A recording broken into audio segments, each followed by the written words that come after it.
Alright mates, how's it going? In today's video, chapter 9 of Illidan by William King. Guess what? It's my birthday. So whilst you watch this video, I'll probably be getting drunk or something. Let's go! The next thing Vandel saw was his own village burning. 'Twas the same old nightmare he had every time he closed his eyes. He raced through the smoke-filled streets, desperately crying out for his wife and child, whilst demons were bloody everywhere in the background. However, when Vandel reached his home, there was a brief moment where he felt hope, because his son, Cariel, smiled at him and waved and beckoned him over. That was new. But deep down, Vandel knew this was still a nightmare. He knew what was going to happen next. And then it did. The little boy seemingly vanished, but as Vandel drew nearer, Cariel reappeared, this time lay on the ground. And he wasn't smiling anymore, because a Felhound was eating him. And once again, a lance of agony shot through Vandel's heart. Sweet, sweet pain. Who the bloody hell said that? I will feast upon your horror as I devour your soul. Although the voice was coming from within, Vandel was pretty sure it wasn't his voice. Whoever it was seemed to be enjoying this experience. However, that thought was interrupted when the Felhound that had been munching on his baby boy leapt towards him and attacked. And once again, Vandel found himself plunging his blade through Felhound flesh. Yes, take your vengeance. Feed me. Almost instinctively, Vandel lunged forward and plunged his dagger into the spot where the demon's heart should be. And yet, somehow, that still wasn't enough to kill the bastard. Such delicious agony.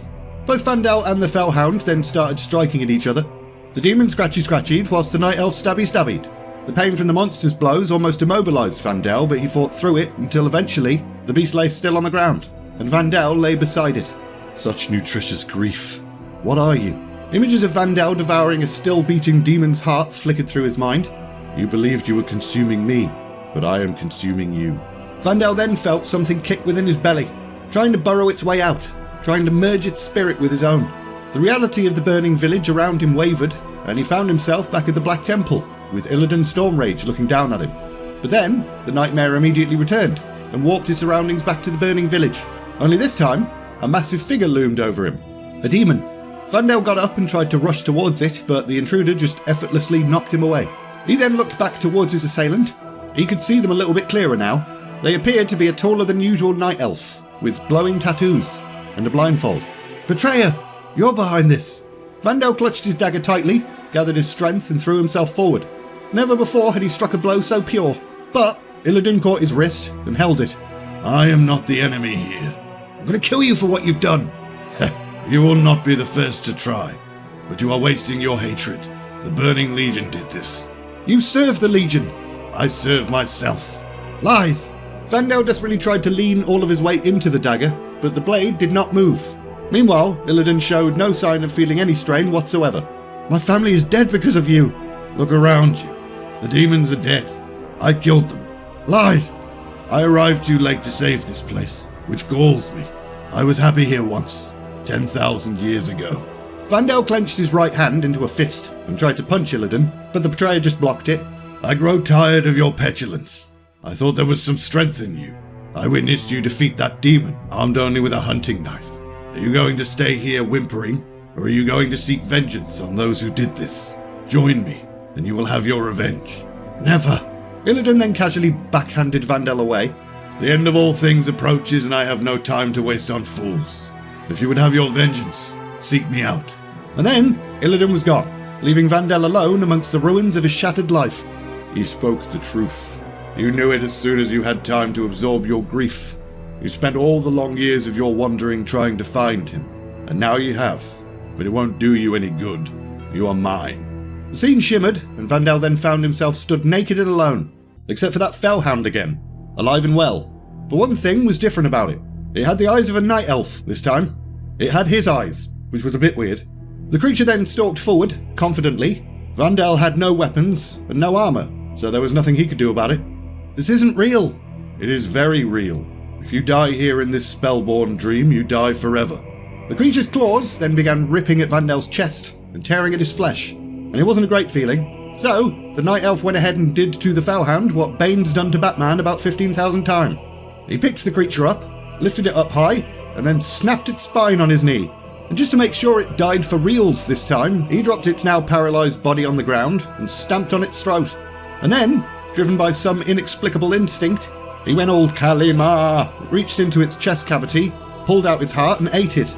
It tingled as it went down, but this time he felt as if he'd gained strength from it. The nightmare then shifted again. Same place, but something was different. He still stood over the Felhound's corpse, but his own corpse was on the ground now as well. His out-of-body experience then began to rise and drift out into the great dark beyond. Outland and Azeroth were but tiny specks in the infinity. And in that moment, Vandel became aware that all around him were millions upon millions of worlds, all teeming with life and glittering with promise.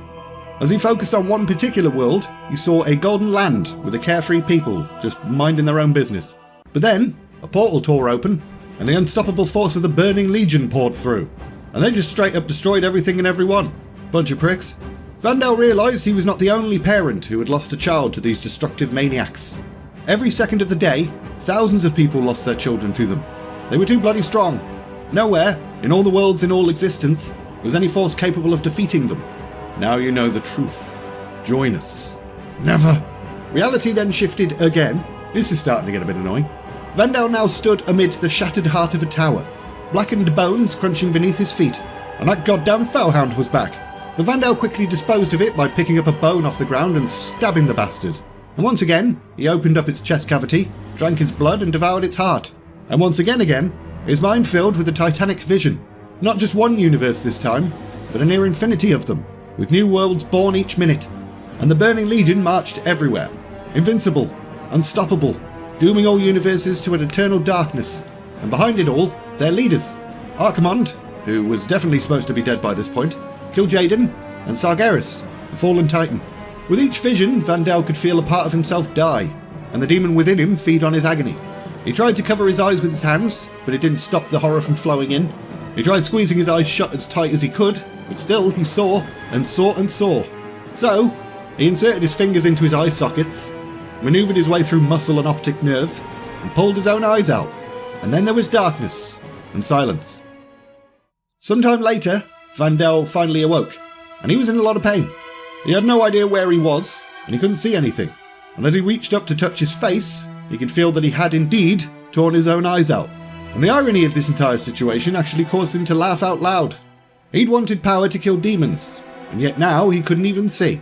He'd wanted to oppose the Burning Legion, and yet now he knew it was invincible. And we're leaving it there! Not gonna lie, this video started feeling a little bit like Dawn of the Aspects for a second there. Visions upon visions upon visions. But at least he's awake now, albeit slightly worse for wear. But in the next video, we'll be back with Maiev for a bit. As usual, link in the description if you're interested in buying this book. Also, there's links to my Discord server and my Patreon page too. If you enjoyed this video, like, subscribe, all of that bollocks. And all that's left to say is, thanks for watching, and see ya!